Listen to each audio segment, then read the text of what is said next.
তৃণমূলের চালে তৃণমূলকেই হারাতে রেডি নওশাদ সিদ্দিকী। তৃণমূলের চালে বা কৌশলে বলা ভালো 2026 বিধানসভা নির্বাচনে জয়ের কৌশল রেডি করে ফেলেছেন নওশাদ সিদ্দিকী। কি সেই চাল, কোন চালে নওশাদ সিদ্দিকী পাল্টা দিতে চলেছেন, মাস্টার স্ট্রোক দিতে চলেছেন তৃণমূল শিবিরকে? হ্যাঁ, একা নওশাদ সিদ্দিকী। দক্ষিণ 24 পরগনায় ভাষণের সময় অভিষেক বন্দ্যোপাধ্যায় গোটা টিমকে কার্যত টার্গেট দিয়ে দিয়েছিল।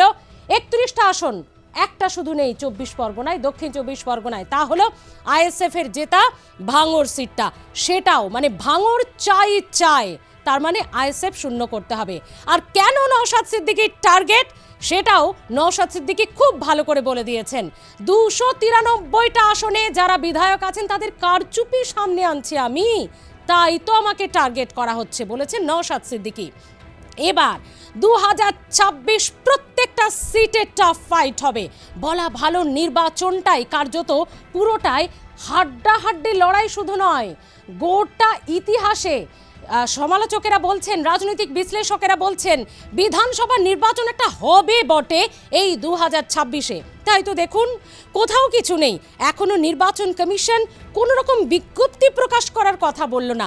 দিল্লি থেকে চলে এলেন নরেন্দ্র মোদী, তার মানে তৃণমূল, কংগ্রেস থেকে শুরু করে বিজেপি, আইএসএফ কেউ বাকি নেই রাজনীতির ময়দানে মাটিটা জলটা মেপে নিতে। তো মাপছেন তেমনই নওশাদ সিদ্দিকী, মাপছেন বলা ভুল, মাস্টার স্ট্রোক দিয়েছেন নওশাদ সিদ্দিকী। আচ্ছা, একা নওশাদে এত ভয় কেন বলুন তো? হ্যাঁ, নওশাদ সিদ্দিকী যে পাল্টা চাল তিনি দিচ্ছেন, সেই ভয়ে বলা চলে তৃণমূল নেতারা, তৃণমূলের সেনাপতিরা, তৃণমূলের মাস্টার মাইন্ডরা কার্যত নওশাদের কাছে অনেকখানি পিছিয়ে যাবেন বলছেন রাজনৈতিক বিশ্লেষকেরা। কারণ চালটা তো তৃণমূলেরই, কৌশলটা তো তৃণমূলেরই। সেটা কি? শহীদ মিনারে নওশাদ সিদ্দিকীর সভাটা দেখলেন, 1 ঘন্টার কাছাকাছি বক্তব্য রাখলেন। টান টান ছিল সেই গোটা বক্তব্যটা, শুধুমাত্র মানুষের মাথা আর মানুষের হাততালির আওয়াজ এই শোনা যাচ্ছিল গোটা শহীদ মিনার চত্বর জুড়ে।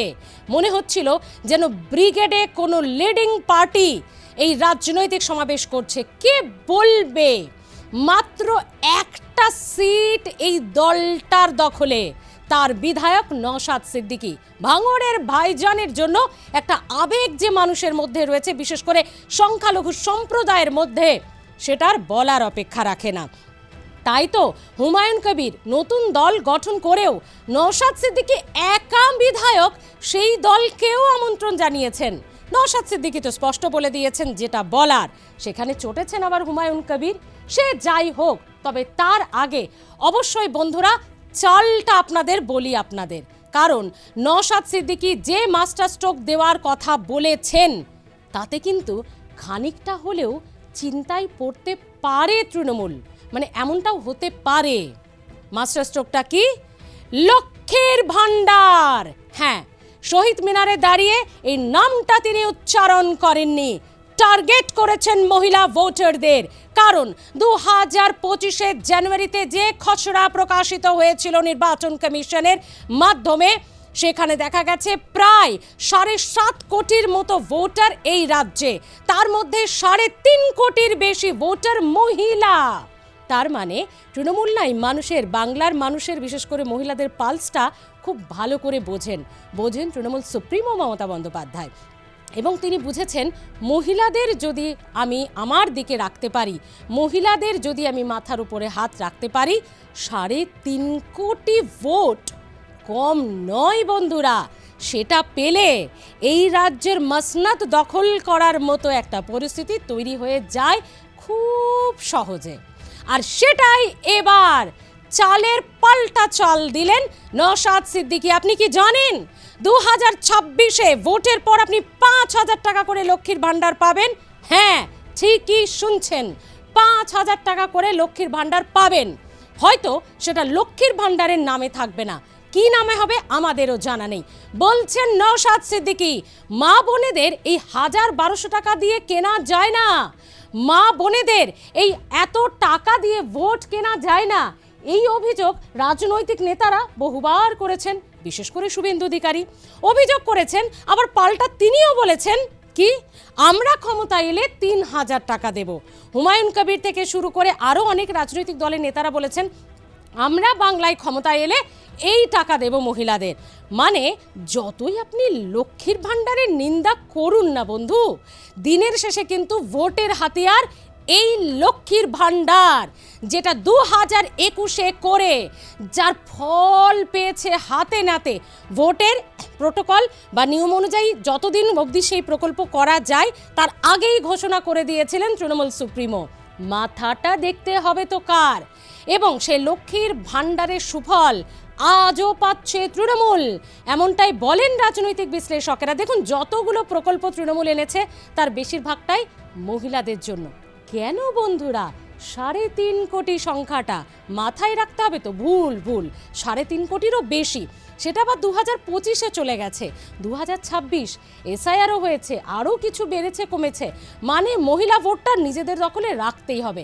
নওশাদ সিদ্দিকীও সেটাকেই টার্গেট করেছেন, মহিলা ভোট বন্ধুরা, মহিলা ভোট।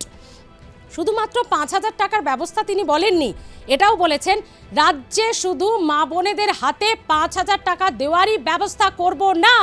আমরা আইএসএফ সংযুক্ত মোর্চা যদি রাজ্যে ক্ষমতায় আসি, নারী ক্ষমতায়ন, নারী শিক্ষা, নারী অধিকারের কথা সেই ইস্যু তুলে দিয়েছেন নওশাদ সিদ্দিকী।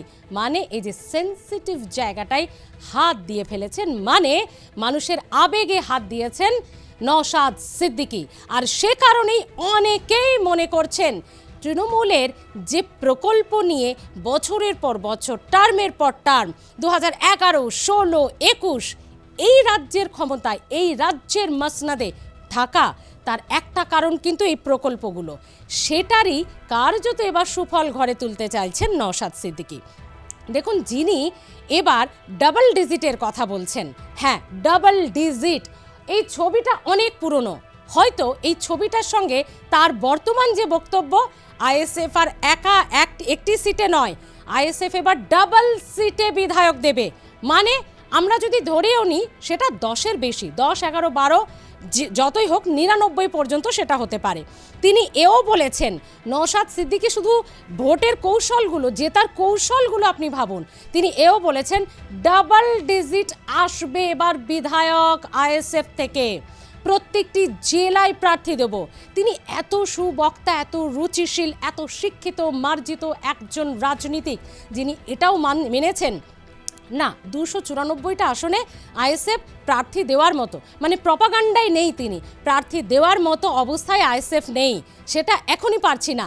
তবে 2021-এ আইএসএফ ছোট্ট বাচ্চা ছিল, কিন্তু 2026-এর ভোটে আইএসএফ কিন্তু নিজেদের সংগঠনকে এমনভাবে মজবুত করেছে, আইএসএফ হয়ে গেছে সাবালক। অর্থাৎ আইএসএফ নিজেকে সেইভাবে তৈরি করেছে, দাবি করছেন নওশাদ সিদ্দিকী। তাই প্রত্যেকটি জেলায় থাকবে আইএসএফ এর প্রার্থী। হুমায়ুন কবির বারবার বলছেন জোটে যেহেতু আসেননি, তাই রাজনৈতিক সমালোচকেরা বলছেন নওশাদ সিদ্দিকীকে নাকি ভাঙড়ে হারাবেন, এমনটা প্ল্যান করছেন হুমায়ুন। এটা আবার হবে না তো, মুর্শিদাবাদে গিয়ে আইএসএফ এর প্রার্থীরা হুমায়ুন কবিরের দলের প্রার্থীদের বা তাকেই হারিয়ে দেবেন, সেটা তো সময় বলবে। তবে আপনারা জানাতে ভুলবেন না, লক্ষ্মীর ভাণ্ডার, মহিলাদের প্রকল্প পশ্চিমবঙ্গের মাটিতে প্রত্যেকটি রাজনৈতিক দলের কাছেই একটা মোক্ষম হাতিয়ার, একটা জবরদস্ত প্ল্যান।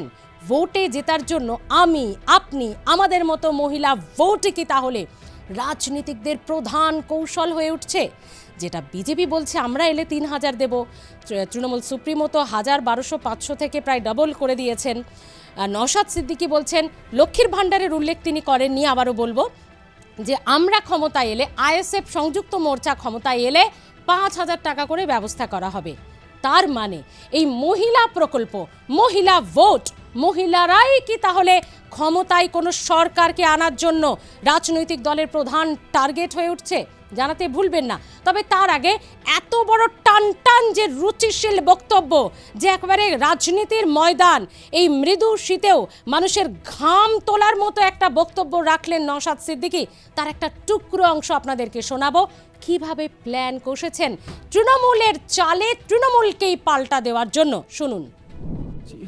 আমাদের অধিকার পরিযায়ী শ্রমিকের অধিকার, ইন্টারস্টেট মাইগ্রেন্ট লেবার 1979 কেন্দ্র সরকারের আইন, এই মাইগ্রেন্ট লেবারদের এই যারা নানান রকম অত্যাচার অনাচার হচ্ছে এইগুলো বন্ধের জন্য।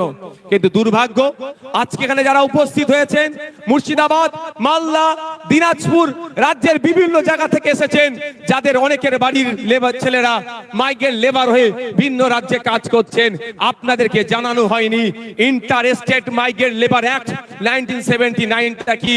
ওখানে প্রত্যেকটা যে মাইগ্রেন্ট লেবার আছে তার অধিকার সুরক্ষিত আছে, কিন্তু দুর্ভাগ্য আমাদের ওই আইন বইয়ের পাতাতে সুরক্ষিত আছে, বাস্তবে কিন্তু আমার শ্রমিকরা সুরক্ষিত নয়। তাই আপনাদের বলবো, যদি আপনারা আমাদেরকে সুযোগ দেন 2026-এর জন্য, শুধু আপনারা নয়, আপনারা আজকে বাড়ি যাবেন, বাড়ি গিয়ে মহল্লাতে, ক্লাবে, মাঠে, ময়দানে, হাটে বাজারে, যে বাসে ঘাটে যেখানেই যাবেন, একটাই কথা যে আইএসএফ কে বা সুযোগ দেওয়া হোক।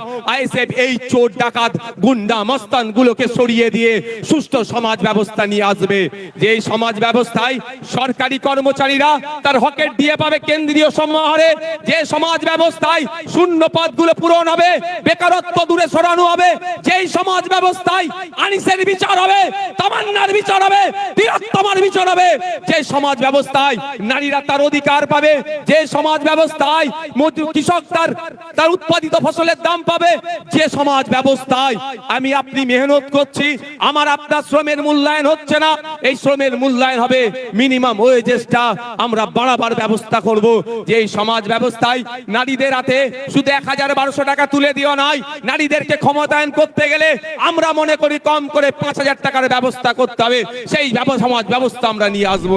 দেখুন, সময় বলবে, 2026 নির্বাচন এখনো ঘোষণা হয়নি, তবে যে বিষয়গুলি বারবার সামনে উঠে আসছে, আসন্ন নির্বাচন এক চিলতে এই মুহূর্তে জমি ছাড়তে নারাজ কেউ কাউকে, কারণ এবছরের নির্বাচনটা এতটা ভাইটাল বন্ধুরা, সেটা তো আপনারা ভালো করেই জানেন, কারণ আপনারাই তো পশ্চিমবঙ্গের নাগরিক, পশ্চিমবঙ্গের ভোটার, এবং চায়ের দোকান থেকে বাসের ভেতরে সর্বত্রই তো এখন নির্বাচনকে নিয়ে কথা, যে কে আসবে।